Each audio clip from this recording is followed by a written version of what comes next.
जो औरत अपने पति को आतंकवादियों से बचा नहीं पाई, उसमें वीरांगना का भाव नहीं था।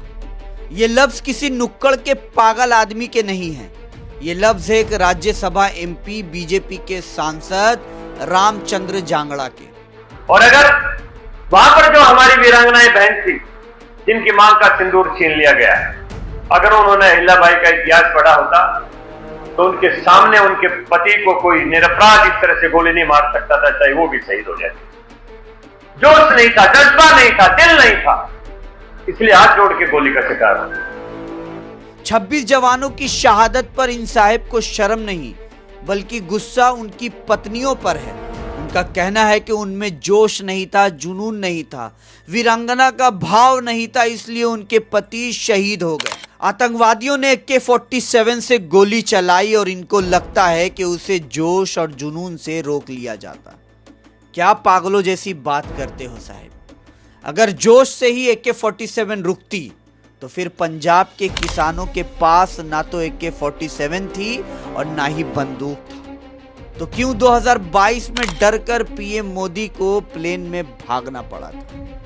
पीएम मोदी का लाइन था अपने सीएम को थैंक्स कहना कि मैं भटिंडा एयरपोर्ट तक जिंदा लौट पाया। क्या उनमें वीरांगना का भाव नहीं था? क्या उनका जोश छुट्टी पर था? मोदी जी के पास Z+ सिक्योरिटी थी, ड्रोन्स थे, स्नीपर्स थे, सामने टेररिस्ट नहीं अपने देश के किसान थे। फिर भी पीएम को बोलना पड़ा जिंदा बच के आ गया। और यहाँ पे बीजेपी के एमपी विधवाओं को ब्लेम कर रहे हैं, उन पर इल्जाम लगा रहे हैं। शर्म नहीं आता आपको? इस बेहूदगी का सिलसिला यहीं खत्म नहीं होता।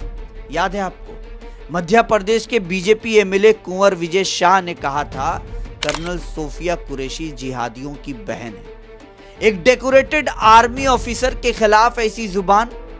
बीजेपी के नेता के लिए दुश्मन पाकिस्तान नहीं, अपनी ही फौज, अपनी ही महिलाएं, अपने ही किसान हैं।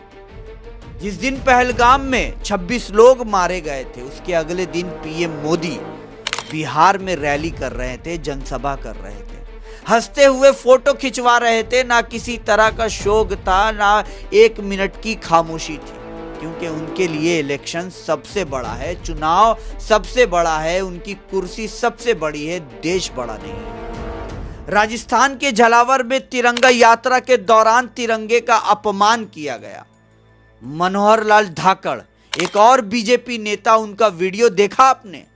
एक महिला के साथ घटिया शर्मनाक हरकत करते हुए कैमरे में कैप्चर हो गए, वो भी बीच चौराहे हाईवे पर। तो अब सवाल यह है, ये जो नेता देशभक्ति का सर्टिफिकेट बांटते हैं, क्या उनके अपने एक्शन में देशभक्ति है?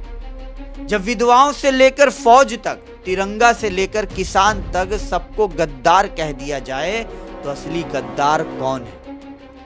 जो अपनी गलतियों को छुपाने के लिए निर्दोष औरतों को दोषी बनाए, वो नेता नहीं, राष्ट्रद्रोही है।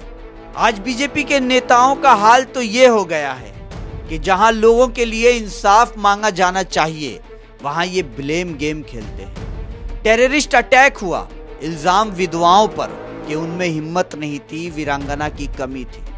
आर्मी ने ऑपरेशन किया, क्रेडिट मोदी जी को मिला, पोस्टर्स मोदी जी के लगे, शहीद हुए जवान, स्पीच चला प्रधानमंत्री मोदी का। दोस्तों, ये वही खेल है जो पहले मुसलमानों से शुरू हुआ था, गद्दार, एंटी नेशनल, लव जिहाद, और लोग तालियां बजाते रहे।